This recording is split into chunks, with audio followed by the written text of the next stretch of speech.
Halo semuanya, selamat datang di SJ Motor. Pernah ngerasa tarikan motor kalian agak loyo? Atau kalian penasaran gimana sih rahasia para pembalap bisa dapat tarikan motor yang super agresif? Nah, di pembahasan kita kali ini, kita bakal bongkar habis rahasia performa motor yang sebenarnya tersembunyi tepat di balik blok mesin kalian sendiri. Kita bakal bahas tuntas soal sistem kopling, khususnya nih pertarungan sengit antara kopling basah versus kopling kering.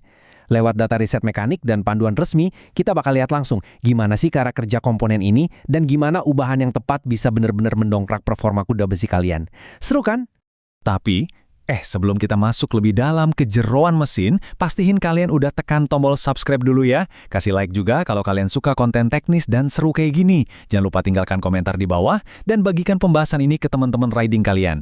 Dukungan kalian itu benar-benar berharga banget buat SJ Motor, biar kita bisa terus bikin materi otomotif yang mantap. Udah? Oke, mantap. Yuk kita mulai. Oke, ini dia rute pembahasan kita hari ini. Pertama, kita bahas kopling basah lawan kopling kering. Kedua, soal gesekan dan penurunan tenaga. Ketiga, kita lihat bukti riset akselerasi naik sampai 22,65%. Keempat, cara deteksi tanda kerusakan mesin.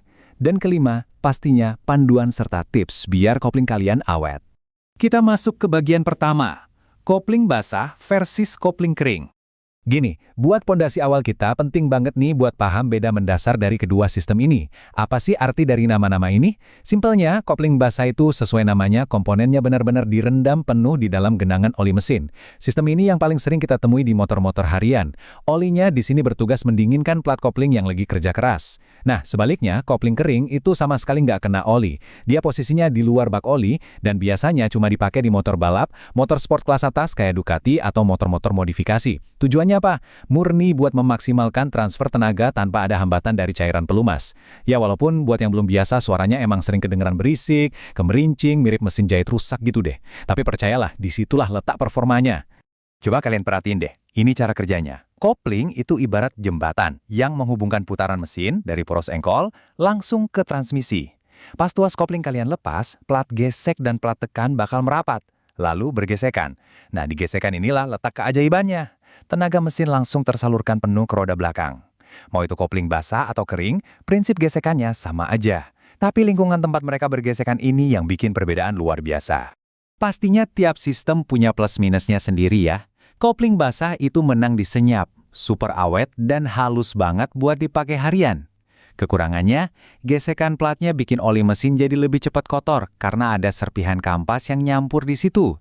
Di sisi lain, kopling kering ngasih daya cengkram yang agresif abis, responsif, dan tenaga mesin keluar maksimal tanpa tertahan oli. Tapi ya gitu, tanpa pendinginan oli, kopling kering ini lebih gampang panas, cepat aus, dan perawatannya lumayan nguras kantong. Belum lagi bunyi rattling kasarnya yang khas itu. Buat orang awam mungkin dibilang berisik.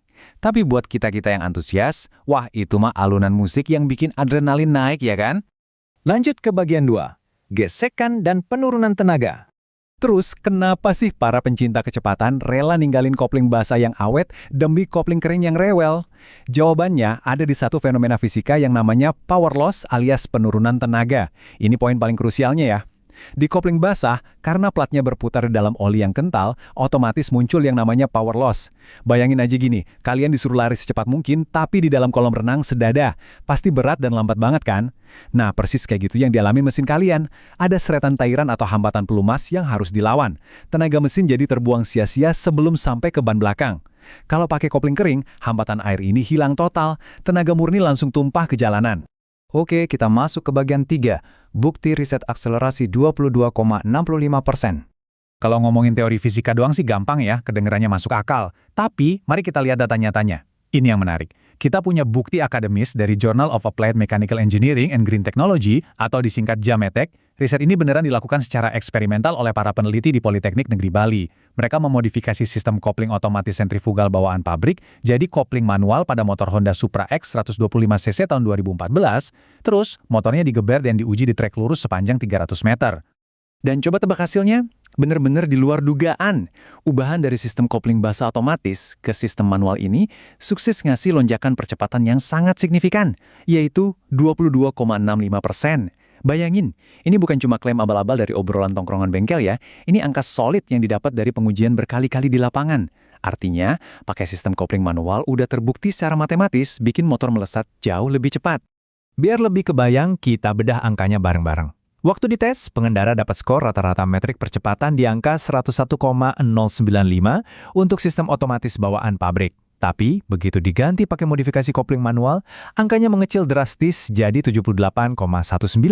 Nah, ingat ya, di metrik ini, angka yang lebih kecil itu artinya waktu tempuhnya makin cepat untuk jarak yang sama. Ada selisih sekitar 22,905 di antara dua metrik tadi, yang kalau dipersentasekan, ya setara dengan peningkatan akselerasi 22,65% itu. Sistem manual ini sukses mangkas waktu, soalnya daya mesin benar-benar ditransfer secara efisien tanpa nungguin jeda gaya sentrifugal kayak di sistem otomatis. Benar-benar luar biasa kan? Sekarang kita beralih ke bagian 4, deteksi tanda kerusakan mesin. Punya motor dengan tarikan yang ganas emang bikin nagih, tapi ingat, performa garang butuh kondisi mesin yang sehat. Mari kita balik lagi ke pemakaian sehari-hari.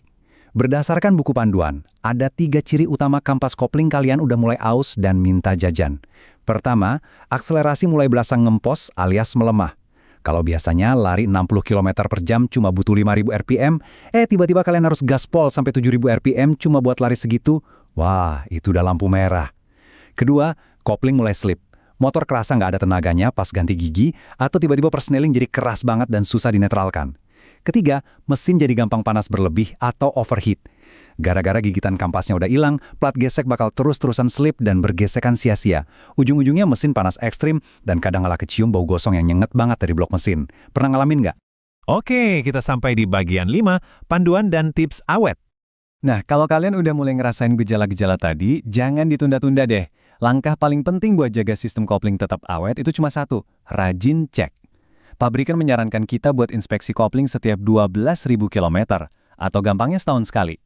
Pas lagi ngecek, pastiin juga filter olinya dilihat ya, soalnya serpihan sisa kampas kopling basah yang rontok itu gampang banget bikin mampet sirkulasi oli yang krusial buat mesin. Dan pastinya kalau gejala aus sudah kerasa, langsung aja bawa ke bengkel langganan kalian buat dicek total. Jangan nunggu sampai komponen lain ikut rontok. Buat perawatan hariannya, jujur aja, caranya itu sepele banget. Tapi sayangnya, ini yang paling sering dilanggar. Kalau motor kalian pakai kopling basah, kunci nyawanya ada di oli. Jangan coba-coba pakai pelumas abal-abal atau asal tuang oli sembarangan. Gunakan oli sesuai rekomendasi pabrikan biar nggak slip. Terus perhatiin juga kebiasaan riding kalian. Jangan keseringan maksa mesin teriak di RPM tinggi terus-terusan. Dan ini nih penyakit paling umum di jalanan macet. Tolong, jangan kebiasaan nahan setengah kopling. Sumpah, kebiasaan gantung kopling ini adalah cara paling cepat buat ngebakar dan bikin hancur kampas kopling motor kalian. Jadi, mulai sekarang kebiasaan itu dikurangin ya. Nah, itu dia pembahasan mendalam kita hari ini. Kita udah bahas mulai dari fisika dasar, soal hampatan oli, lonjakan performa dari modifikasi manual, sampai urusan ribetnya perawatan harian. Jadi sekarang giliran saya nanya ke kalian nih. Kira-kira kalian tipe biker yang haus tenaga agresif dan siap modif ke kopling kering? Atau kalian lebih milih main aman, nyaman, dan awet pakai kopling basah bawaan pabrik? Coba dong share pendapat dan pengalaman seru kalian di kolom komentar. Sekali lagi, makasih banyak udah gabung di pembahasan teknis kali ini bareng SJ Motor. Jangan lupa buat tekan tombol subscribe, klik like-nya, dan pastikan kalian share info otomotif ini ke grup riding atau teman-teman kalian. Sampai ketemu di bedah mesin SJ Motor berikutnya. Tetap aman di jalan, dan salam gaspol!